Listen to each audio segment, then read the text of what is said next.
보사 위로해 주시네. 환난이 닥쳐와서 어려움 당할 때 주님의 능력이 범 원수들 이기네. 그 은혜가 내게 족하네. 그 은혜가 족하네. 이 괴로운 세상 지날 때 그 은혜가 족하네.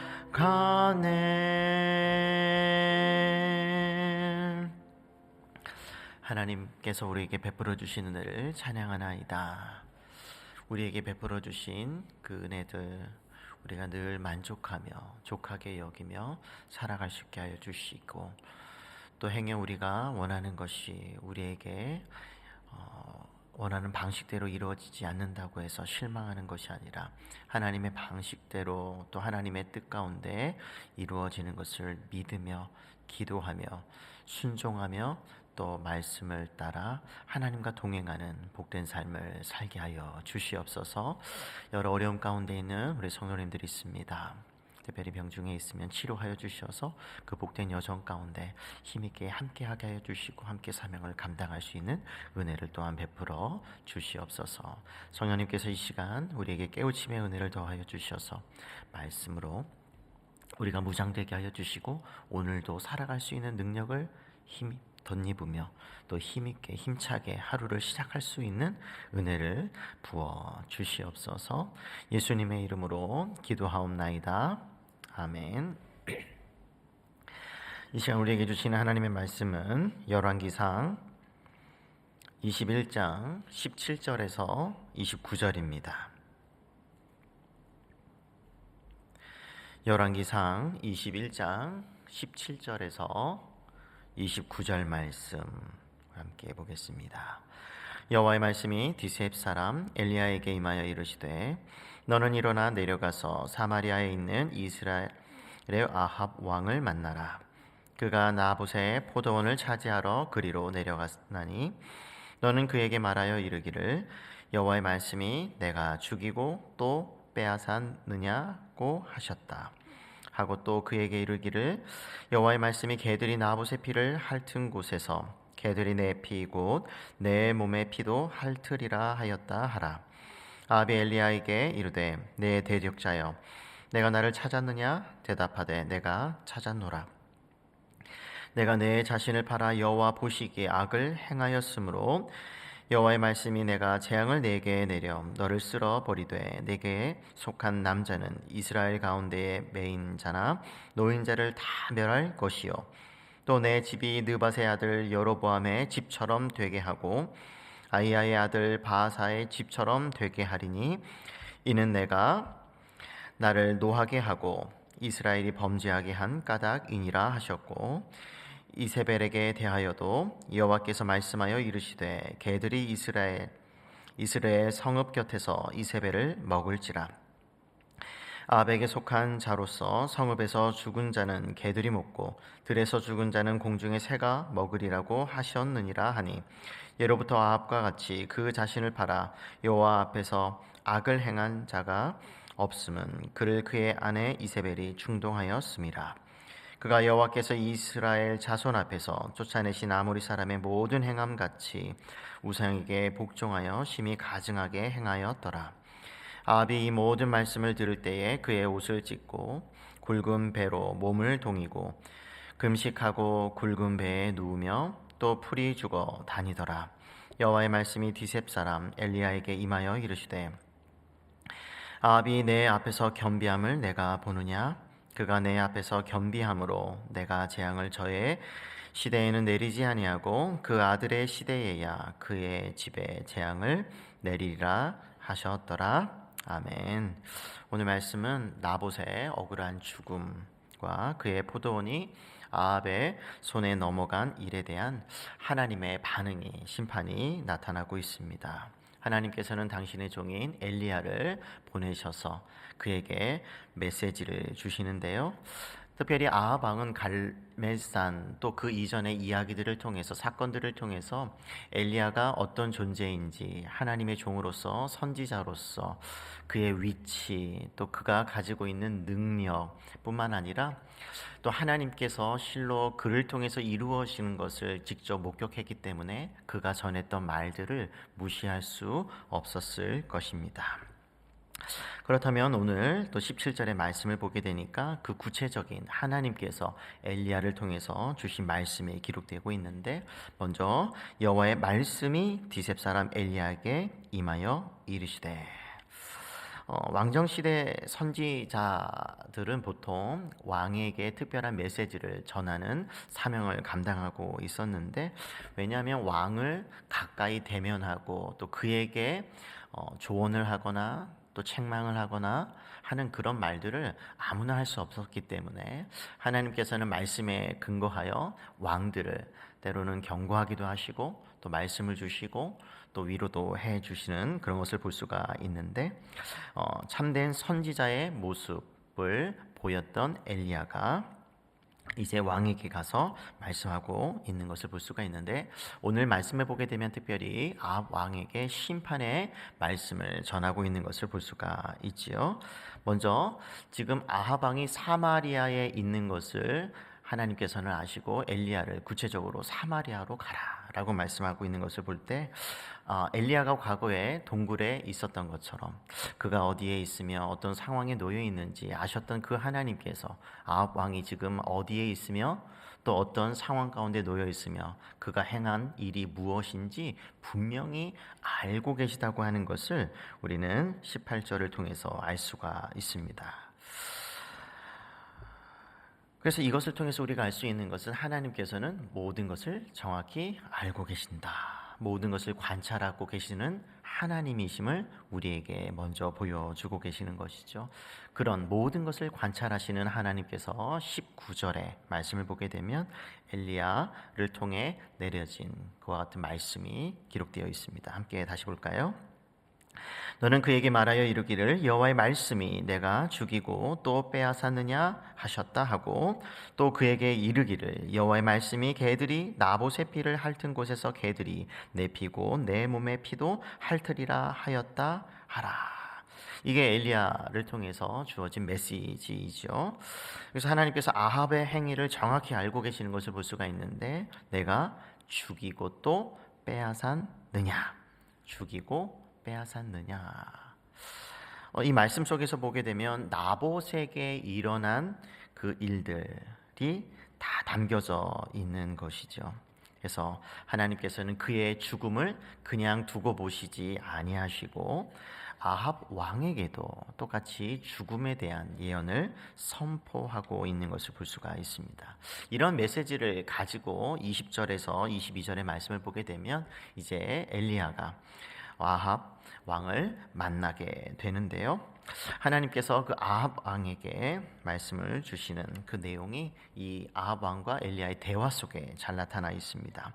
특별히 20절의 말씀을 보게 되면 엘리야를 만나게 된 아합 왕이 그 엘리야를 향해서 이렇게 표현하고 있습니다. 내 대적자여, 내가 나를 찾았느냐. 그러니까 이 내 대적자여, 지금 엘리야와 하나님 그리고 아합 왕의 관계가 분명히 드러나고 있는데요. 아합 왕이 이 말 표현 속에는 지금 어느 편에 속해 있는지를 우리에게 보여준다고 할 수가 있을 것입니다. 그는 지금 하나님의 편에 있지 않은 것이죠. 하나님과 적대적인 위치에 있다는 것을 우리에게 보여주고 있습니다. 그러면서 이제 엘리야가 이렇게 말씀을 해주고 있는 것이죠. 내가 내 자신을 팔아 여호와 보시기에 악을 행하였으므로 재앙이 아합 왕과 그의 집안에 내려지게 된다고 엘리야가 전하고 있습니다. 그러니까 여기서 보게 되면 나봇의 포도원을 빼앗는 행위는 오히려 자기 자신을 팔아넘긴 결과를 가져왔다는 것을 우리에게 보여주는 것이죠. 그러니까 아합 왕은 지금 그 포도원과 자신의 생명을 바꾼 것이다. 그것을 보여준다는 거예요. 얼마나 어리석습니까? 예수님께서도 말씀하셨죠. 마가복음 8장 36절에 사람이 온 천하를 얻고도 자신의 생명을 잃어버린다면 그것은 아무 소용이 없다고 말씀하셨던 것과 같은 거라고 할 수가 있습니다.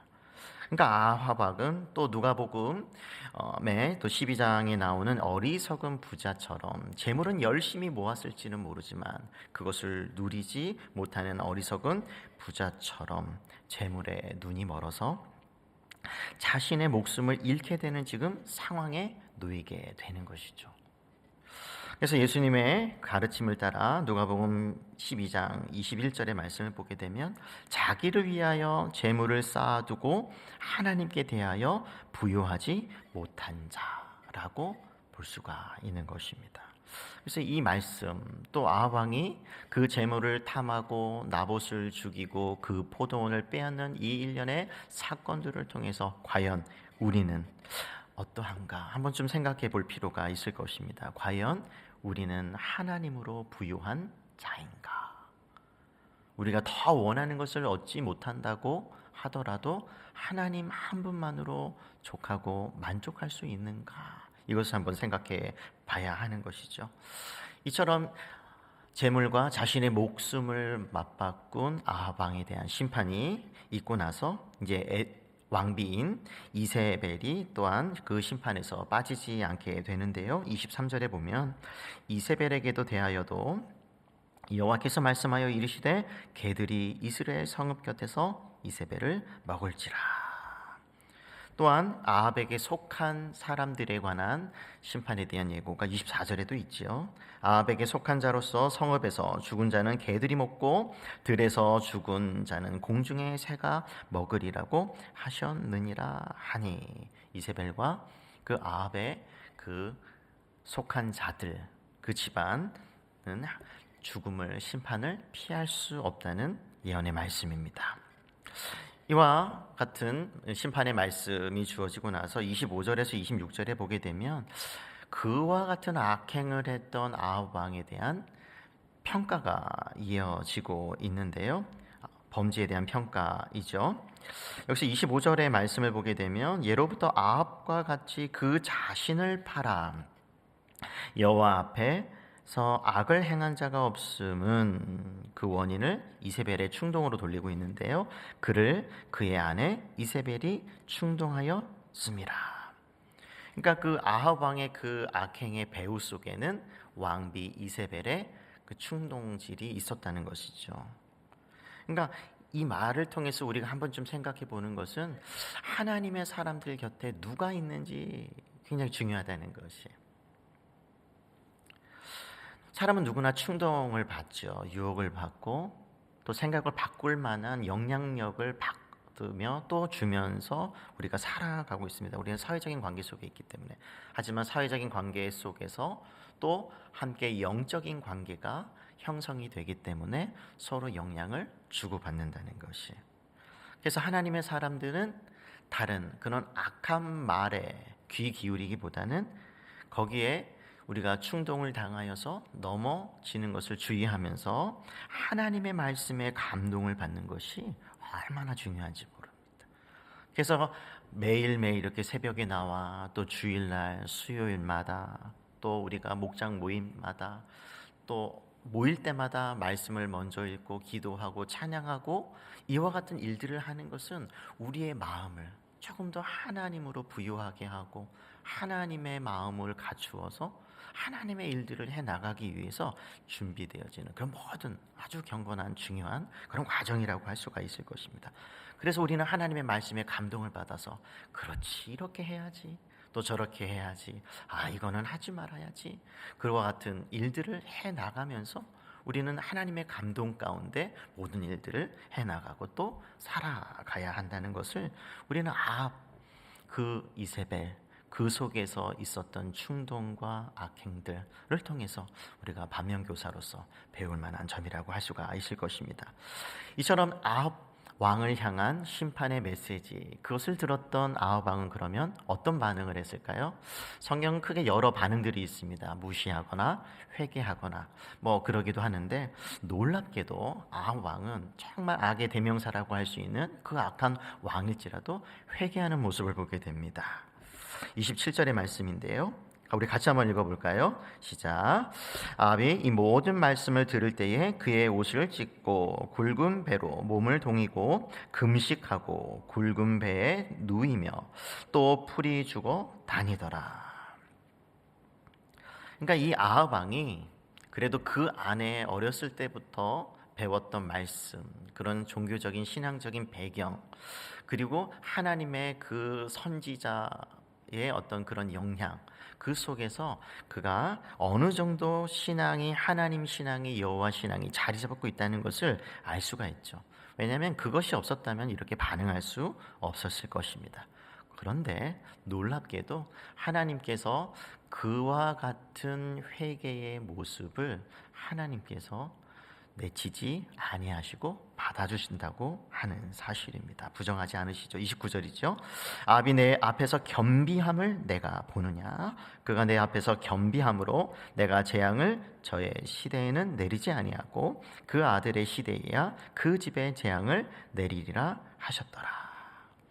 가만히 보면 하나님께서는 그 회개의 그 겸비함, 겸손하게 자신의 죄를 뉘우치고 그래도 금식하며 목숨을 걸고 하나님께 매달리고 또 이렇게 풀이 죽어 다녔다는 것을 보면서 의기양양하지 않았다는 것이죠.